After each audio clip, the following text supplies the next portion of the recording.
Hello, ladies and gentlemen. We are back for episode 5 of Ahsoka, the Shadow Warrior. We are joined by Mr. Lankofski. Say hi, Mr. Lank.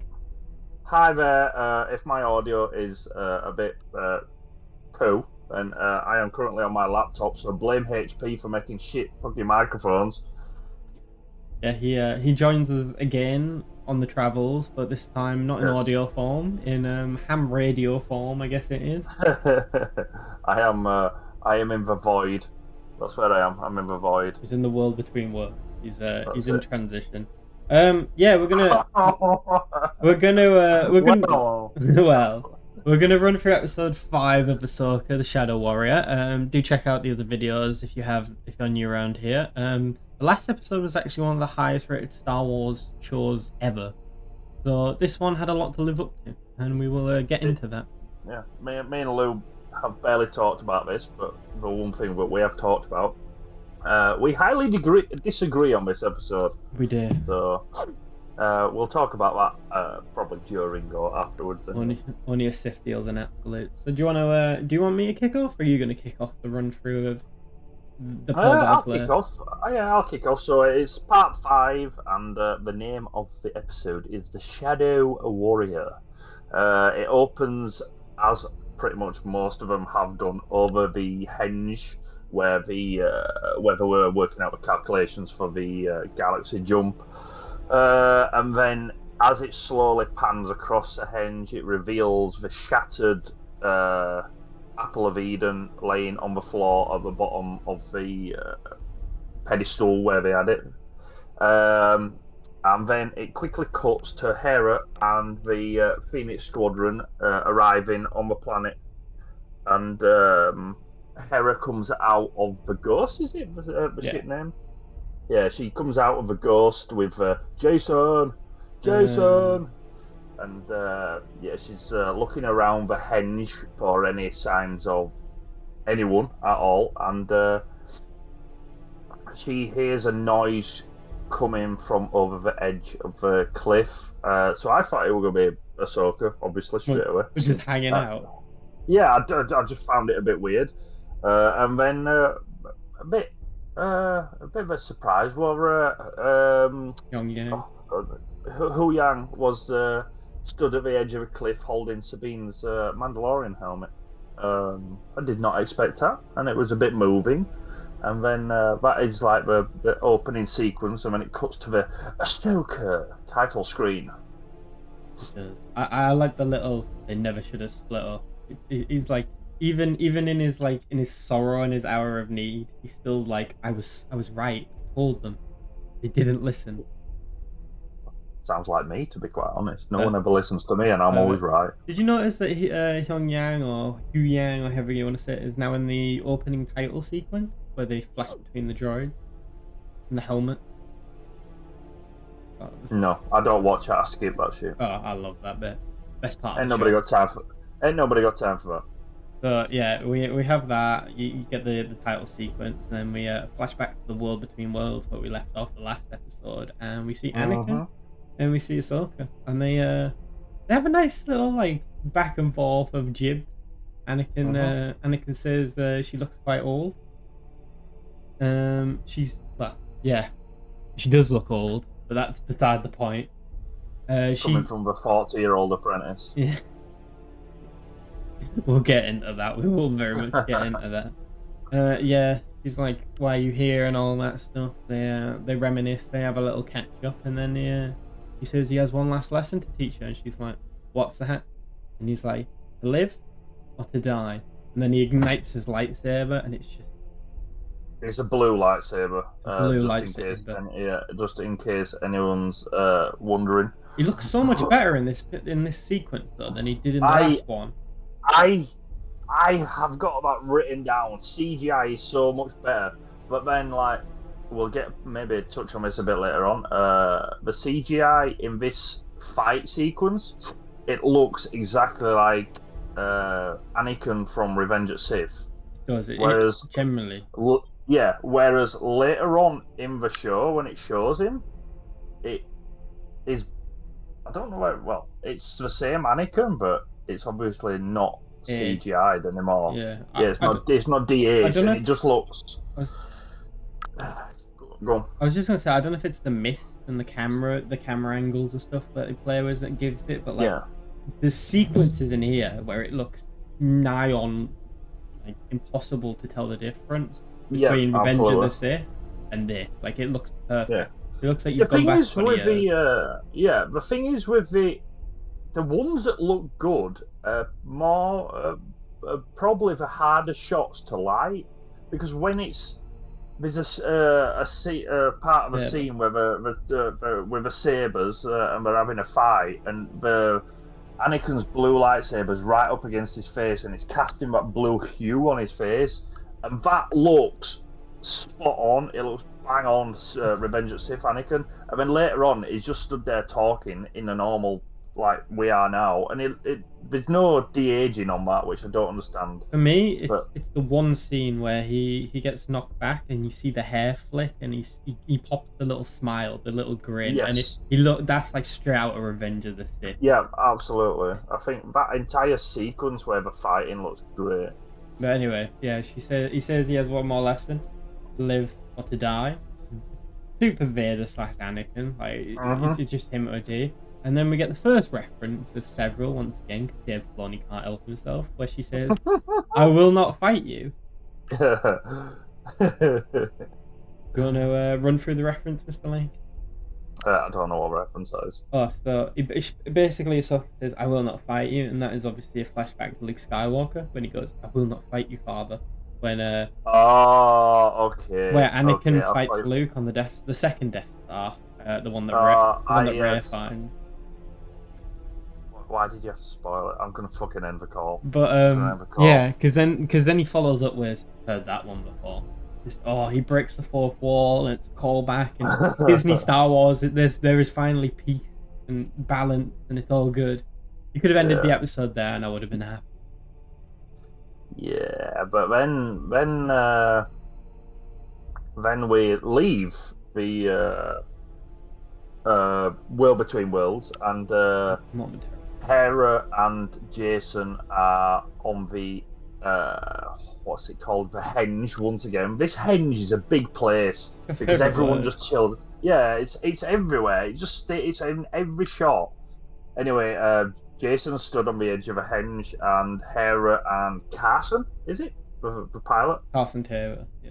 Yeah, Hera and Carson are talking. And then Jason's like, Mum, I can like pretty much sense something, or I can hear something. Hear it. Yeah, I can hear it. And then Hera's like, no, you can't. Stop being a dickhead. And carries on talking to Carson, pretty much fobbing off her own child, which is, great parenting. I love it. He's stood on the side of the cliff. Yeah, I know, but then like you got to think like that his dad was part of the Order, or not part of the Order. Technically yes, but technically no. But he was a Jedi. Yeah, that's what I mean. He had powers. So when Jason says, no, come and have a listen, you daft fuck. And then she walks over to Edge of Cliff, listens deeply, and then gives him a wry smile because for some reason she's now force sensitive and can hear the lightsabers. Well, this show's taught us that there's a little bit of the force in everybody. Look at how yellow my hands are compared to my face. What is this? I don't know. But yeah, you can hear. Well, first of all, you just hear the crashing of the waves, but then you hear you hear the. I did like how they intertwined them, sort of thing. I liked that bit. That might have just been me nerding out, but yeah. And then after that little sequence, it flashes back to Ahsoka and Anakin, and they're fighting in the World Between Worlds. And then we get the best part of the show. We get the Obi-Wan spin. He does the little twirl. And it's just like, Hayden Christensen is back, and then he does the hand thing where they lock hands with the Force. Yeah, with the Force. Yeah, when I saw that, I was like, yeah, and he does the little smile and the little grin, and it's just like, we've missed Hayden so much. To me, this fight has been the most fluid and like just well choreographed, and just in terms of a fight, it just looked amazing. And that's what I've got. I've got in my notes the fight choreography for this sequence was sublime. It's some of the best from Disney. It was. Well, it's probably the best from Disney. It's pure Revenge of a Sith, Obi-Wan versus It Anakin was or fast and Vader. fluid. It was fast and Yeah, fluid. That's it what the was sequels so good. miss. It was great, and again in my notes I've got so glad to see Hayden's back and actually got good fucking dialogue this time. But My only issue is this is the part where he looks like Revenge of the Sith, but his voice, my god, it it's not the same. I don't know what's happened. no, You can yeah, tell his age. if you go back and watch the episode, if you didn't notice it and you go back and watch the episode, it might be one of those glass shattering moments where you were like, shit, I never realised that, and now I realise it. Once you see it, you can't unsee it, sort of thing. I want to hear it. Talking about Yeah. glass shattering, they come to like a stalemate in the training, and then Anakin says that he has one more trick to teach her, and he shatters the catwalk. Yep. And she And then falls into the mist. She falls into the mist, and as she gets up, you discover that she's a very young Ahsoka, and it is a flashback now from the Clone Wars, which I know may sound a bit weird if you have watched it. I thought it was very well handled. They could have gone full on super duper CGI, but they didn't. They sort of cloaked it all in the mist and the dust and stuff like that. And I sort of liked how they did that rather than just going full on CGI and thinking, yes, computerization fixes everything. Very much so. I don't know if this is true, but I can imagine it would be. I can imagine it'd be the 501st Legion. If you don't know, they are an organization of people who are radical Star Wars fans and they like to build their own costumes, but they do a lot of charity work. So good on them. And they've been in a lot of Star Wars projects before, including, I believe, Rogue One, sorry. But yeah, they've been in projects, and I can imagine could have been in it. I just love the fact that it's just canonically it's so consistent, which is what the sequels very much lack. It's a young Ahsoka when we very first see her in Clone Wars, a young actress. It's the one from Infinity War, I think, but it's Phase 1 clone armor. You see the Phase 1 clone armor, and you don't really know what mission she says. It's one of the first missions. I'm not quite sure what mission it was, but you see the Republic gunship flying. You see the ATT in the background, just like moving along. It's just Phase 1 clone armor. It's just so nostalgic. Yeah, it is. It's a great sequence, and I don't think it's actually this sequence. I think it's a bit later on where you hear one of the clones' voices, and it is what's his name? Mara Morrison. Yeah, it's we'll get to that. Yeah. But basically, it goes through the mist. Ahsoka gets up off the floor. She's a young Ahsoka. It's a flashback. Anakin walks past, and can't remember really what he says. It's pretty much like, "Come on, we've got to fight. Or there's some more fighting to be done." Blah blah blah. And then she questions why they're fighting. He walks off, and as he walks off into the mist, now this literally sent shivers down my spine when it happened. He walks off in the mist with his lightsaber ignited, so he's got the blue lightsaber. And then for like a split second, like a flash of lightning, he switches to Darth Vader with a red lightsaber, and then straight back to Anakin and the blue lightsaber. And I saw that, and I rewound it like 3 times because I was like, "Oh god, that was such a good fucking move." Yeah, it's the slight thing, so good, like the red and the blue. You see him as well, because you see him in the Revenge of the Sith tunic. It's not even the Revenge of the Sith tunic, sorry. It's the Clone Wars armor he wears in the Clone Wars. It's full on. It's such a thing. And then obviously, you also have the scene where you have all the wounded clone troopers, and there's another reference in there because it wouldn't be a Dave Filoni show without a reference. But essentially, it's Ahsoka's blaming herself for all the dead and injured clone troopers, and it's a callback to the Ryloth campaign, where essentially Ahsoka is in charge of Blue Squadron, and she flies them into a death trap, and they get ambushed by a bunch of frigates from the Separatists, and she blames herself, and it's all her fault and all that stuff. But yeah, it's just something about that sequence. Like, do you know what it reminded me of very much when you saw Anakin? You see Anakin walk in with the Clone Wars armor, and then you see him like flash into Vader. It reminded me very much of Rogue One, the hallway scene in Rogue One at the end. Like just seeing him like igniting in the myth. A little bit, It's the same a presence. little bit. Yeah. And then is it after that scene? You get another flashback to a slightly older Ahsoka during the siege of Mandalore, which is very very cool and strange to see. She ended up fighting and unaliving a few Mandalorians, which was interesting. But yeah, I thought that was a cool little snippet to throw in there. Yeah, it was cool seeing the Mandalorian super commandos. If you don't know, basically when Darth Maul takes over Mandalore as King of Mandalore, they're the Mandalorians who become loyalists to him. Yeah, and that's why they all had the fucking horns on the helmet. Yeah, and you see the Phase 2 clone armor, and you see it's 501st Legion. It's a throwback to Season 7 of the Clone Wars when they basically storm Mandalore to try and recapture it, and it's just and then it's just so good. Like you just see, and then you get the Tamara Morrison cameo as well, where he's command. It's not Captain Rex, it's Commander Rex. And you see him, and it's just My only issue with that is she looks too young. Ahsoka. Like, she's supposed to be 17, and she looks like a little kid. Yeah, I thought that as well. I thought especially the first one. The first one she's supposed to be 14. Yeah, but even there, she looks like a I don't know, 9 or 10-year-old. Yeah, she looks. The aging for me is off slightly. I'd say slightly, not massively, but it's just something that I did pick up on. But and then Anakin says, and she's like, "I don't want to fight. What happens if I don't?" But then Anakin goes, "Then you will die." And it's like a flashback to like Malachor when Vader fights Ahsoka, and she's like, "Oh, him."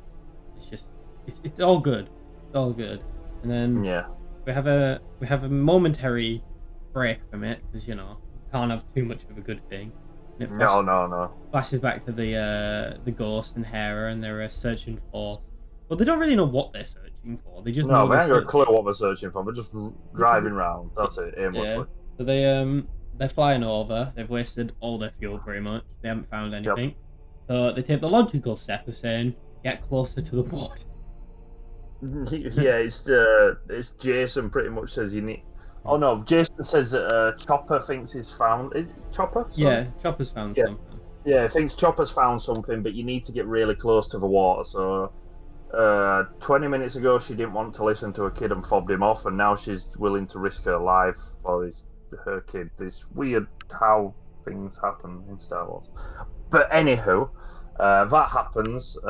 We go back over water, and then it cuts back to the world between worlds, and Anakin then turns into dark side Anakin and starts to fight Ahsoka, and again it is a shivers down the spine moment. It's the moment when he turns her back, because at this point he's not wearing the Clone Wars armor. He's wearing the Revenge of the Sith tunic. Yeah, because he's not supposed to be at the Siege of Mandalore. If you don't know, the Siege of Mandalore takes place when the events of Revenge of the Sith take place.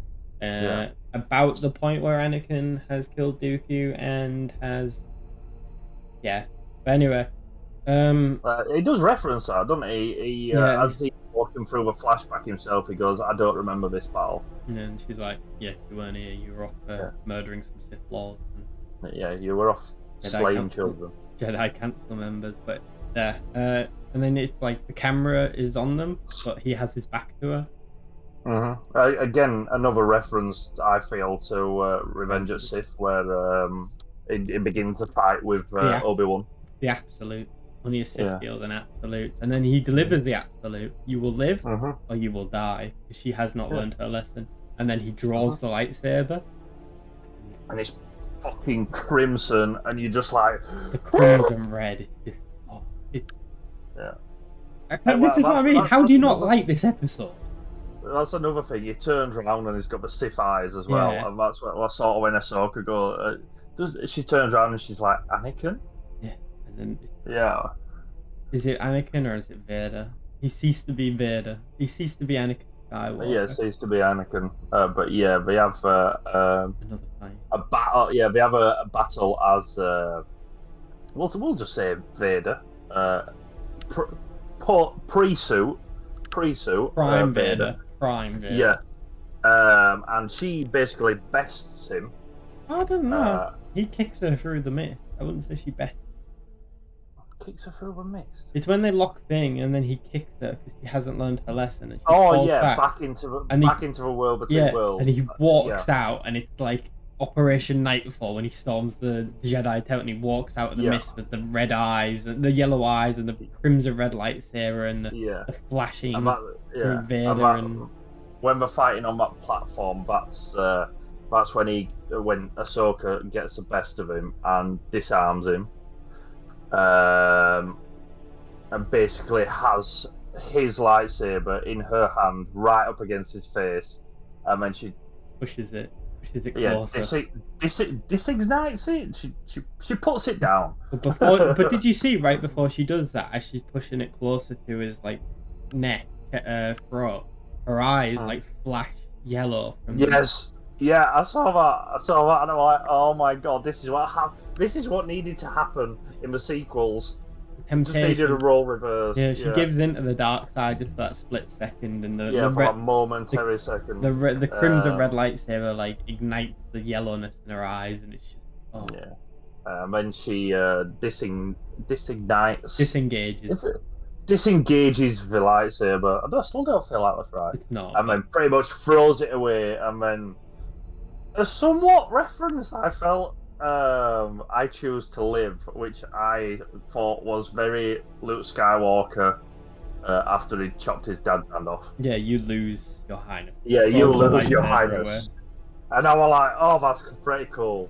And then Anakin is breathing very heavily. And then he sort of looks down, and then he looks back up, and before he looks down, he's got yellow Sith eyes, and when he looks back up, he's got the blue, just normal Anakin eyes, and he's all fresh and bright-faced, and he just smiles. Yeah, and then he like disappears into the ether because she like looks around. Yeah. And he just. Did you? I was just gonna say when he does a Batman. Yeah, pretty much. He's there and he's gone. Did you see when he walked through this? When he walked through the smoke though, the mist? Did you hear the brief Vader? Yep. The breathalyzer, not breathalyzer. What's it called? The breathing apparatus. You just hear it. That's what I loved about the last episode. The last thing you heard, or the last thing you saw, were him smiling at Ahsoka, and then the last thing you heard after the screen turned black was that breathing apparatus, and I was just like. Yeah. If the sequels had been like this, nobody would have complained. No one would have fucking blinked an eyelid. If fucking Rey had turned to dark side and Kylo Ren had turned to good side, or they just brought back Hayden Christensen because that fixes all problems. Oh, we just never give it to Rian Johnson, and when Snoke doesn't die, and when we have a good actual bad guy, we don't have to bring Palpatine back. Wrong shot. We're getting off track again. Off track. Okay. Sorry, I keep reading. Haunted by his path. Yeah, and then I can't remember what the world between worlds begins to like dissolve. I guess it kind of like starts trickling down. Yeah, sort of like floods trickles down, sort of thing, and then it cuts to Ahsoka floating in the ocean, and Hera and the Phoenix Squad have found her and rescue her, and take her back aboard the Ghost. I mean, you get a brief cuts, hard cut, and it goes to the next day, where or one cycle as Huyang, one rotation.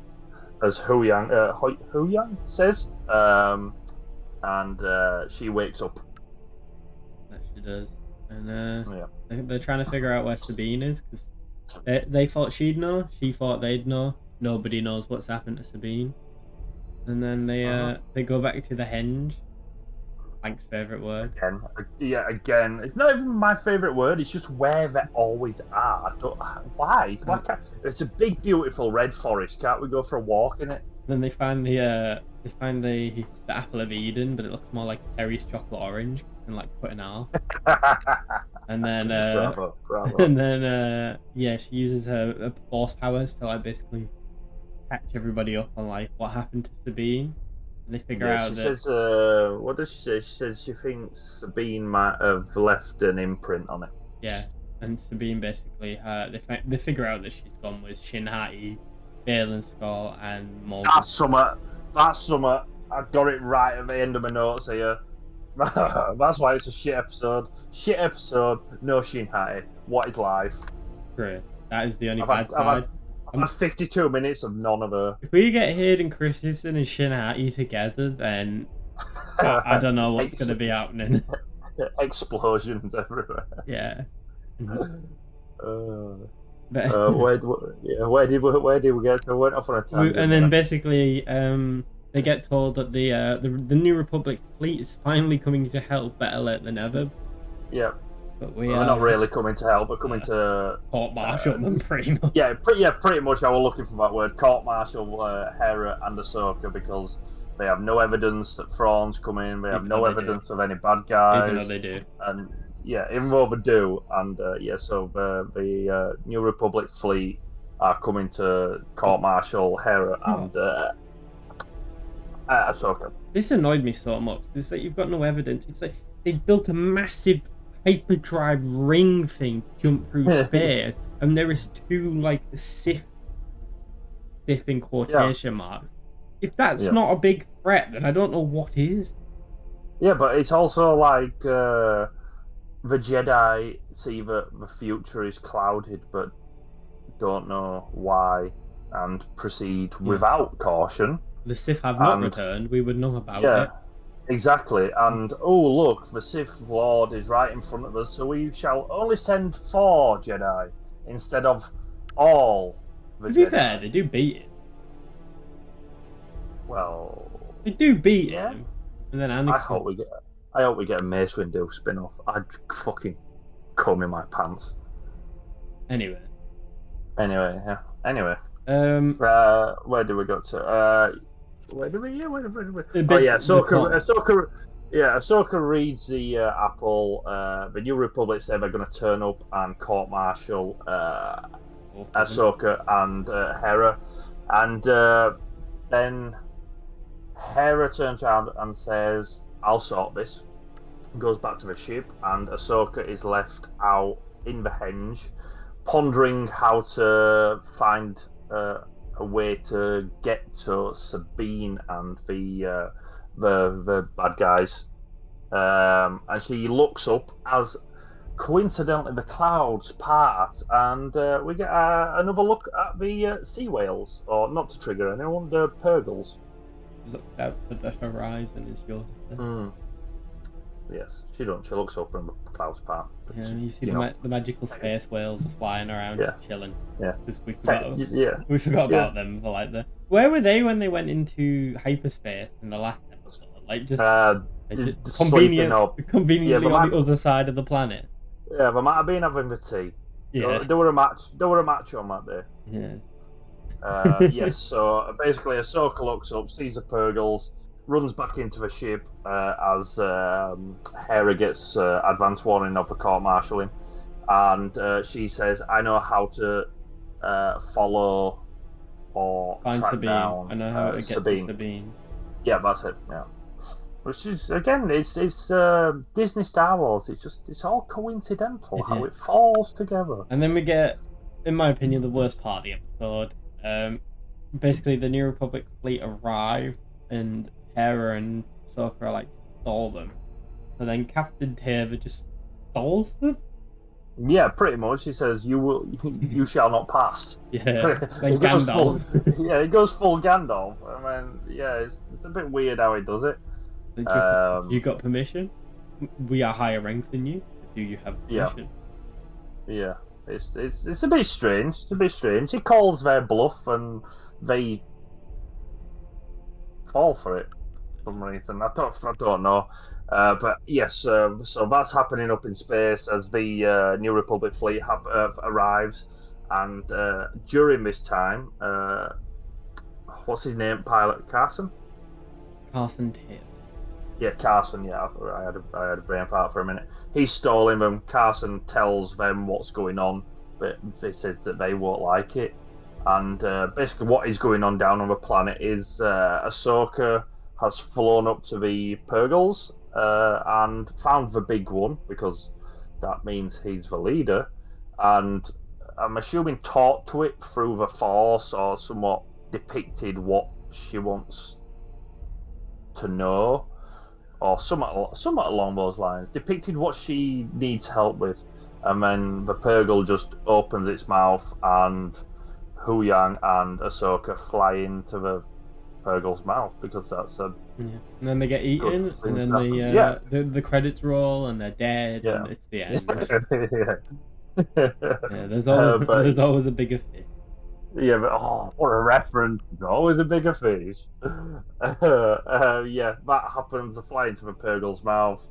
Hera says, "No, she speaks to Hera, and she's like, see you in a bit." Yeah, pretty much. See you in a bit. I'm gutted you can't come along. I mean, she's like, Hera's like, no, I've got to deal with this calm asshole shit. She also blames the kid though. She's like, sorry. She's like Jason. It's Jason's fault. He's too young to travel. Yeah. She mother of year 2023. She blames the kid.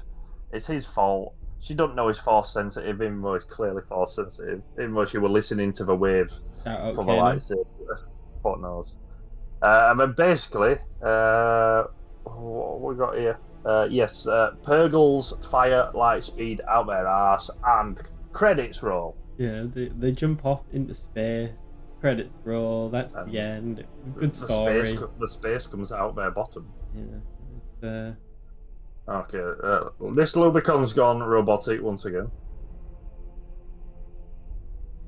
Right at the end.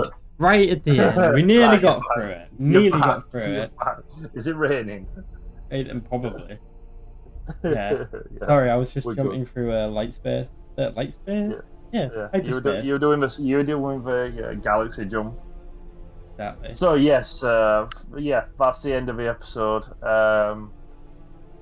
I thought so. I don't know whether they did this in any other country.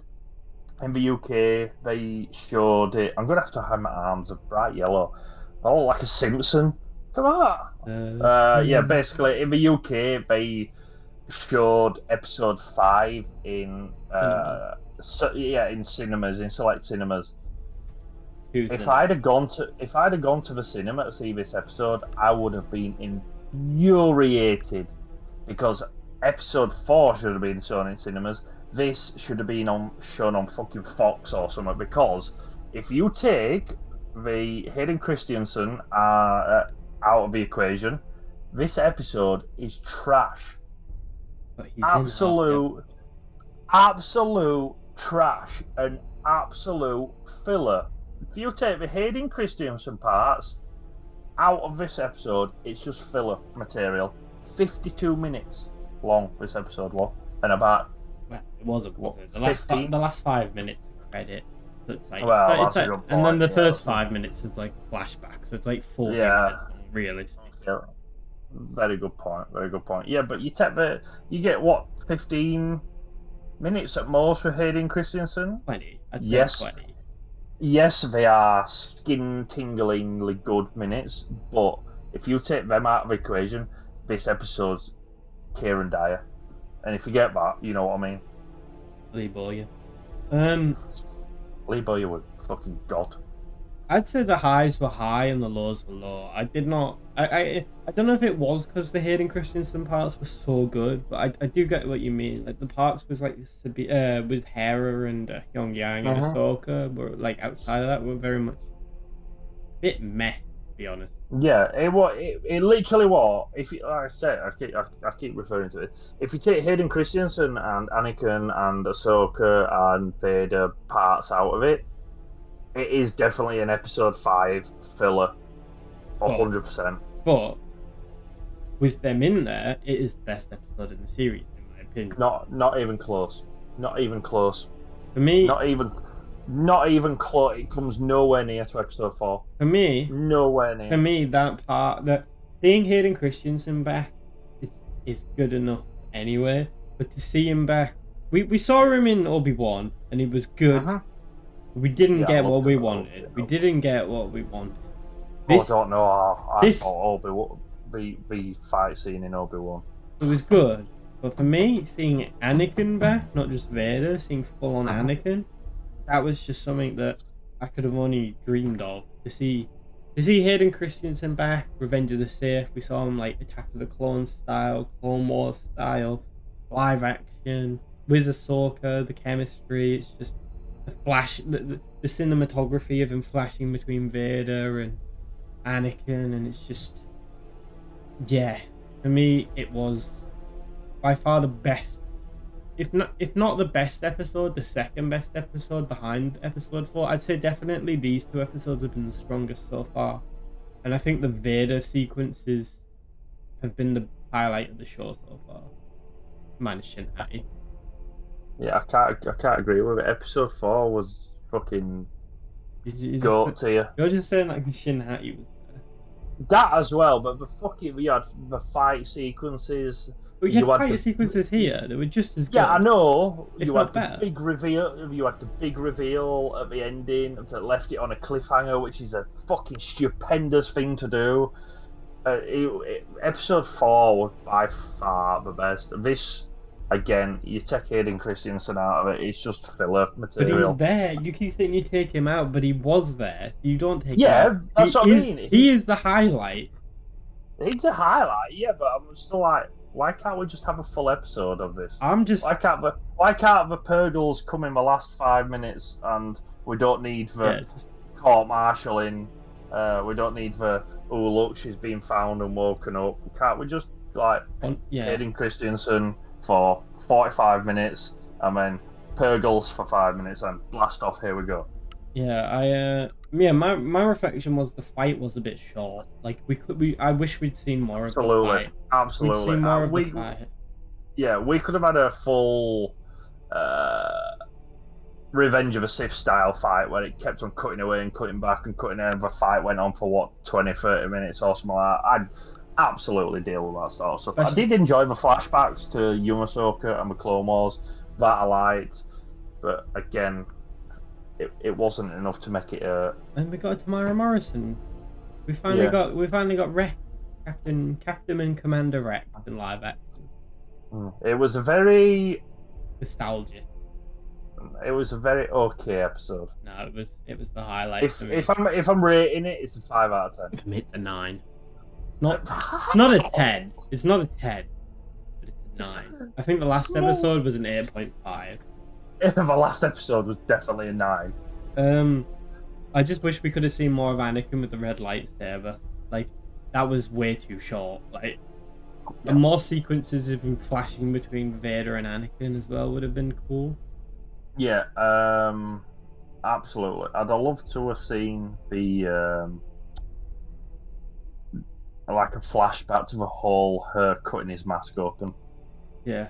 I'm surprised they never threw an Order 66 one in there for good measure, to be honest. But... Yeah. I feel a bit gutted about that. Unless maybe it comes towards... Saying that it won't come towards the end of the show, will it? Maybe, I don't know. You don't know. I really want...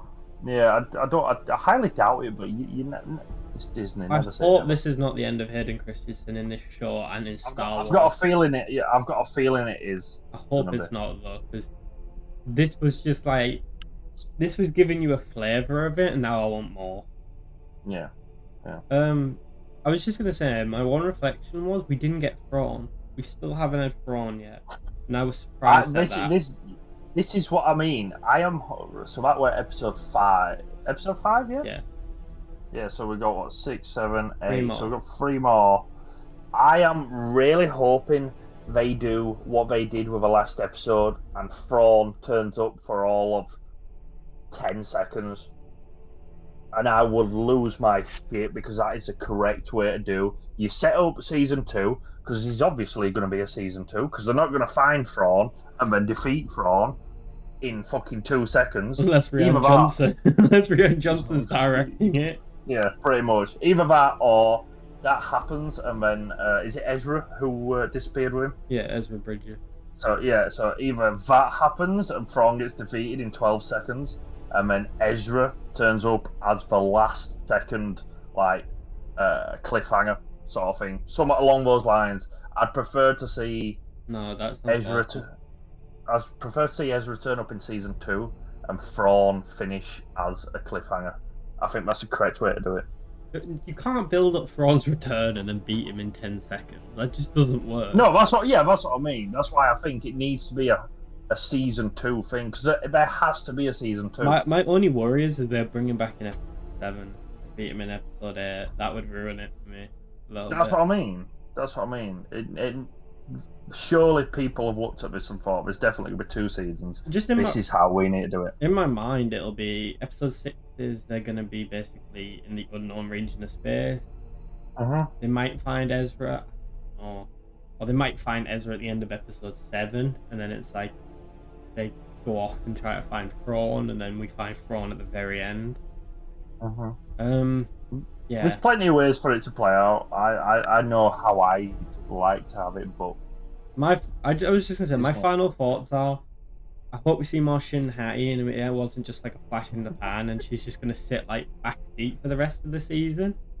Yeah. I hope Thrawn comes back episode 8 as like the grand reveal at the end, because it would fit his character down there. You know, like just not even if we don't see him, even if we just hear him, it's like, I do want to see him, but just to hear him. Yeah, one of the big things for me as well is how this. I'm assuming the won't have known this were going to happen, but how they treat Baylan Skoll's character towards the end. Yeah, that's a sad one.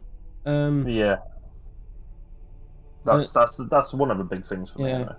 Another thing is, we need a season 2. Like, this has been one of the better Star Wars shows. If not, it could.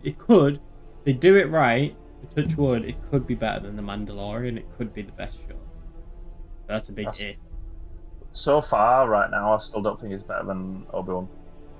I think Obi-Wan was shit.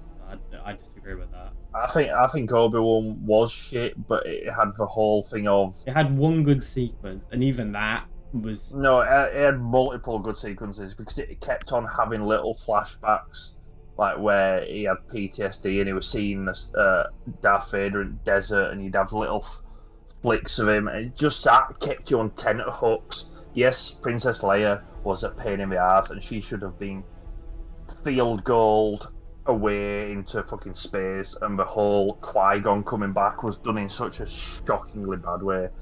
But yeah, oh god, I forgot about that. And you said it was the best. You said it was the best. That wasn't me. I forgot about that. But the bottom line is we need more Hayden Christensen, because at this point, him and Ewan McGregor are Star Wars. Yeah, at this point, we need Hayden Christensen, Ewan McGregor, and Shin Hati. Put Mark Hamill. Just, then we've got everybody's favourite characters who are not dead. Sam Witwer. Yeah, that's another one. We need a Sam Witwer a cameo at some point, and then like Dave Filoni, you can have the keys to Star Wars. You can just ride off into the sunset with your cowboy hat. End of season 2 Ahsoka, Sam Witwer turns up as Star Killer, and everyone just loses the shit. Yeah.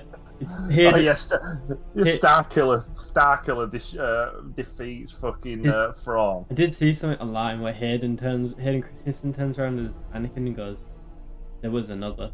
Always 2 there are," and it just pans to a second apprentice, and it's Star Killer, and it'd just be, I don't know, theory crafting of just Yeah, we're going off on a massive tangent now.